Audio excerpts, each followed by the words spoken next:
Good evening, everyone. To all the presses here, you must be getting very tired. Am I the 16th or 17th? At any rate, all kidding aside, thank you for taking the time. Today marks 1 month since Russia began its carnage in Ukraine, the brutal invasion of Ukraine. And we held a NATO summit the very next day. At that time, my overwhelming objective in wanting that summit was to have absolute unity on 3 key important issues among our NATO and European allies. First was to support Ukraine with military and humanitarian assistance. Second was to impose the most significant sanctions, economic sanction regime ever, in order to cripple Putin's economy and punish him for his actions. Third was to fortify the eastern flank of our NATO allies, who were obviously very, very concerned and somewhat worried what would happen. We accomplished all 3 of these, and today we're determined to sustain those efforts and to build on them. The United States is committed to provide over $2 billion in military equipment to Ukraine since I became president, anti-air systems, anti-armor systems, ammunition, and our weapons are flowing into Ukraine as I speak. And today, I'm announcing the United States is prepared to commit more than $1 billion in humanitarian assistance to help get relief to millions of Ukrainians affected by the war in Ukraine. Many Ukrainian refugees will wish to stay in Europe, closer to their homes. But we also will welcome 100,000 Ukrainians to the United States with a focus on reuniting families. And we will invest $320 million to bolster democratic resilience and defend human rights in Ukraine and neighboring countries. We're also coordinating with the G7 and the European Union on food security as well as energy security. And I'll have more to say about that tomorrow. We're also announcing new sanctions of more than 400 individuals and entities in alignment with the European Union. More than 300 members of the Duma, oligarchs, and Russian defense companies that fuel the Russian war machine. In addition to the 100,000 U.S. forces now stationed in Europe to defend NATO territory, NATO established, as you already know, 4 new battle groups from Romania, Hungary, Bulgaria, and Slovakia to reinforce the Eastern Front. Putin was banking on NATO being split. My early conversation with him in December and early January was clear to me he didn't think we could sustain this cohesion. NATO has never been more united than it is today. Putin is getting exactly the opposite what he intended to have as a consequence of going into Ukraine. We've built that same unity with the European Union and with the leading democracies of the G7, in the G7. So I want to thank you, and I'll be now happy to take your questions. Since there's so many people out there, been given a list. Now, how about Chris of the Associated Press? First question. Hi, thank you, Mr. President. So you've warned about the real threat of chemical weapons being used. Have you gathered specific intelligence that suggests that President Putin is deploying these weapons, moving them to position, or considering their use? And would the U.S. or NATO respond with military action if he did use chemical weapons? You know, on the first question, I can't answer that. I'm not going to give you intelligence data, number one. Number two, we would respond. We would respond if he uses it. The nature of the response would depend on the nature of the use. Josh of Bloomberg.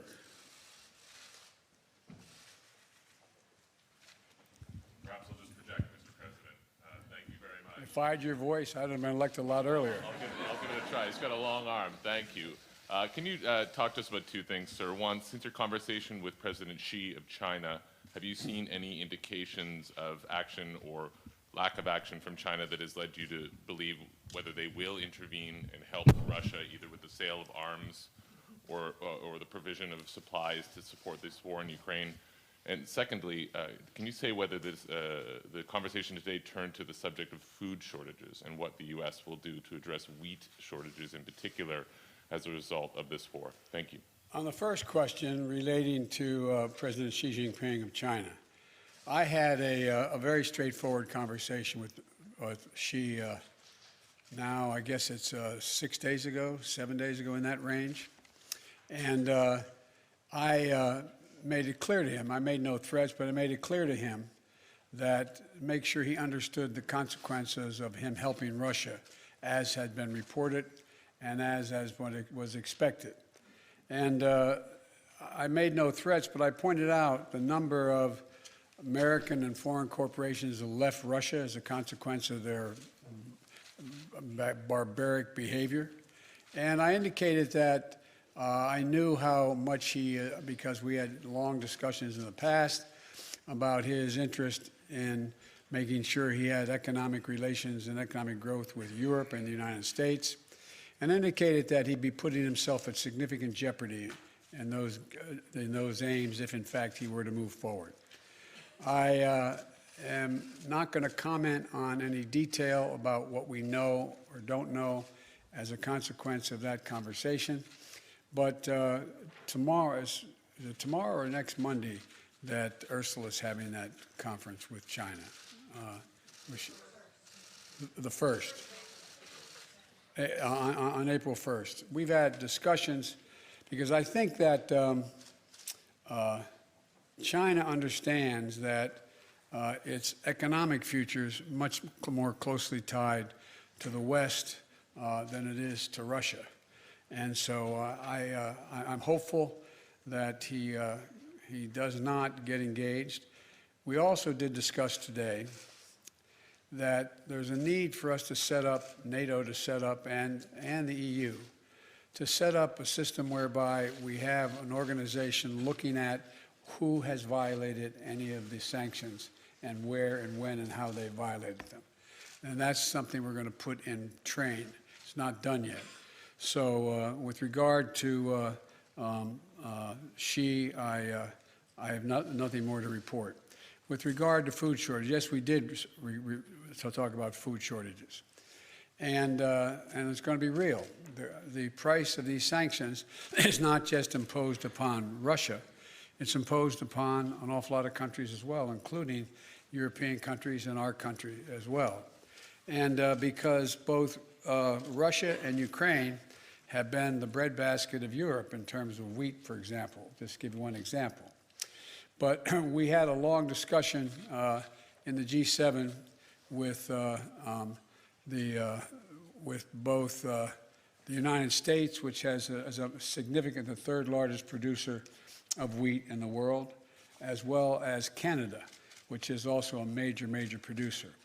And we both talked about how we could increase and disseminate more rapidly food shortages. In addition to that, we talked about urging all the European countries and everyone else to end trade restrictions on sending, limitations on sending food abroad. And so we are in the process of working out with our European friends what it would take to help alleviate the concerns relative to food shortages. We also talked about a significant major U.S. investment, among others, in terms of providing for the need for humanitarian assistance, including food, as we move forward.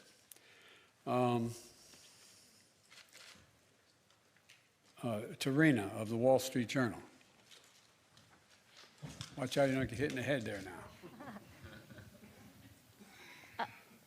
Mr. President, in your view, does President Zelensky need to cede any Ukrainian territory in order to gain a ceasefire with Russia, or is that completely off the table?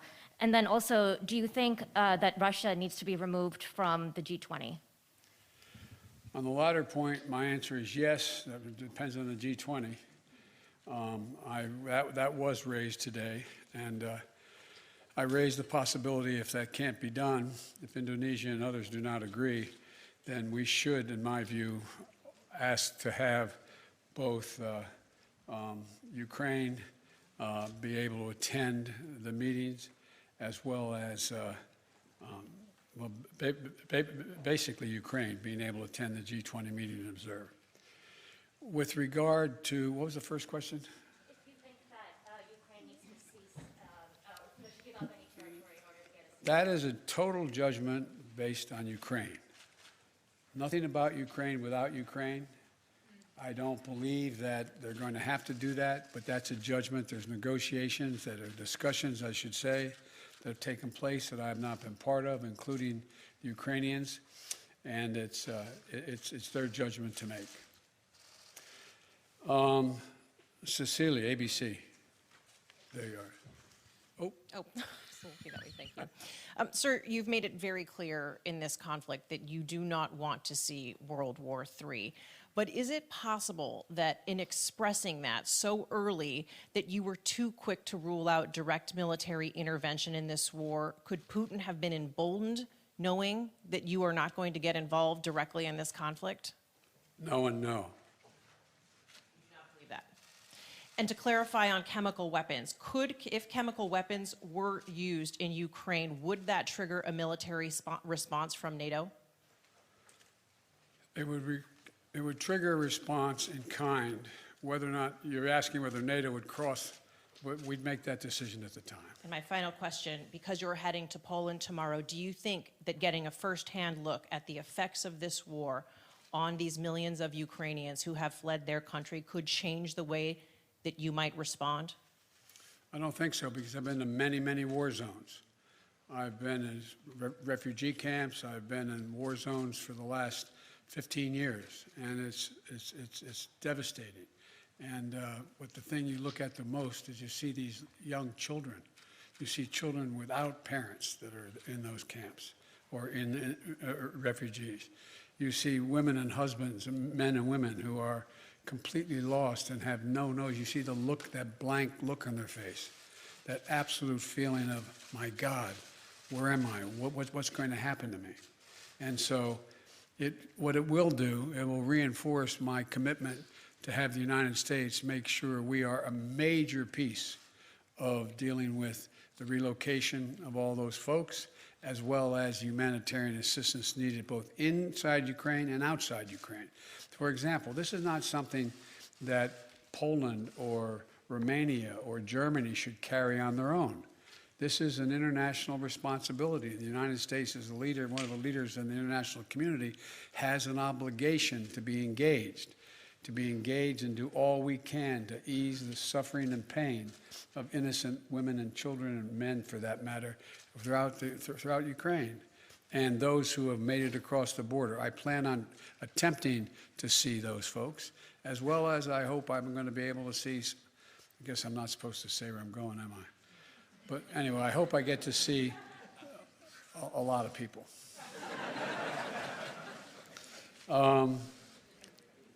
Marcus, Der Spiegel.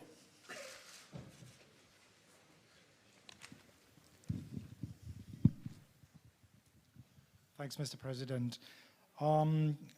There's a presidential election coming up in 2024, and as you know, kidding. there are yes, it's true. And there are widespread concerns in Europe that a figure like your predecessor, maybe even your predecessor himself, might get elected president again. So are there any steps, anything you're trying to do and NATO is trying to do here these days to prevent what you're trying to do becoming undone 2 years from now? Thank you. No, that's not how I think of this. I've been dealing with foreign policy for longer than anybody that's involved in this process right now. I have no concerns about the impact. I made a commitment when I ran this time. I wasn't going to run again, and I mean that sincerely. I had no intention of running for president again. And until I saw those folks coming out of the fields in Virginia carrying torches and carrying Nazi banners and literally singing the same vile rhyme that they used in Germany in the early 20s, or 30s, I should say. And then when the gentleman you mentioned was asked what he thought, and a young woman was killed, a protester, and he was asked what he thought, he said, "There are very good people on both sides." And that's when I decided I wasn't going to be quiet any longer. And when I ran this time, and I think the American press, whether they look at me favorably or unfavorably, acknowledge this, I made a determination. Nothing is worth No election is worth my not doing exactly what I think is the right thing. Not a joke. I'm too long in the tooth to fool with this any longer. And so we're a long way off in elections, a long way off. My focus, if any election, is on making sure that we retain the House and the United States Senate so that I have the room to continue to do the things that I've been able to do in terms of grow the economy and deal in a rational way with American foreign policy and lead the world, be the leader of the free world. So, but it's not an illogical question for someone to ask. I say to people at home, imagine if we sat and watched the doors of the Bundestag broken down and police officers killed and hundreds of people storming in. Or imagine if we saw that happening in the British Parliament or whatever. How would we feel? And one of the things that I take some solace from is I don't think you'll find any European leader who thinks that I am not up to the job. And I mean that sincerely. It's not like, whoa, that's that. The point is that when the first G7 meeting I attended, like the one I did today, was in Great Britain. And I sat down and I said, America's back. And one of my counterparts, colleagues, as head of state, said, for how long? For how long? And so I don't blame, I don't criticize anybody for asking that question.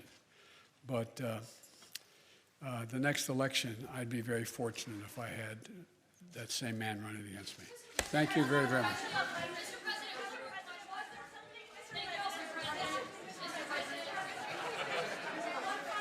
Whoa.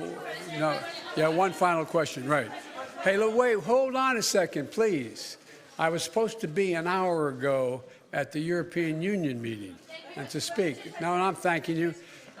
So someone I haven't called on before. You. Who are you? I'm Christina Rafiti from CBS. Thank you, sir. Okay. Sir, deterrence didn't work. What makes you think Vladimir Putin will alter course based on the action you've taken today? Let's get something straight. You remember, if you covered me from the very beginning, I did not say that, in fact, the sanctions would deter him. Sanctions never deter.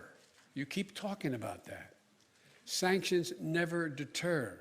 The maintenance of sanctions,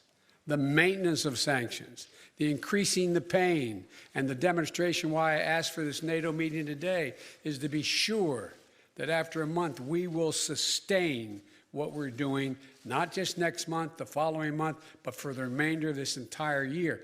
That's what will stop him. Do you believe the action today will have an impact on making Russia change course in Ukraine? That's not what I said. You're playing a game with me. I know. The answer is no. I think what happens is we have to demonstrate the purpose. The single most important thing is for us to stay unified. And the world continue to focus on what a brute this guy is. And all the innocent people's lives are being lost and ruined and what's going on. That's the important thing. But look, if you're Putin and you think that that Europe is going to crack in a month or 6 weeks or 2 months, why not? They can take anything for another month, but we have to demonstrate. The reason I asked for the meeting, we have to stay fully, totally, thoroughly united. Thank you.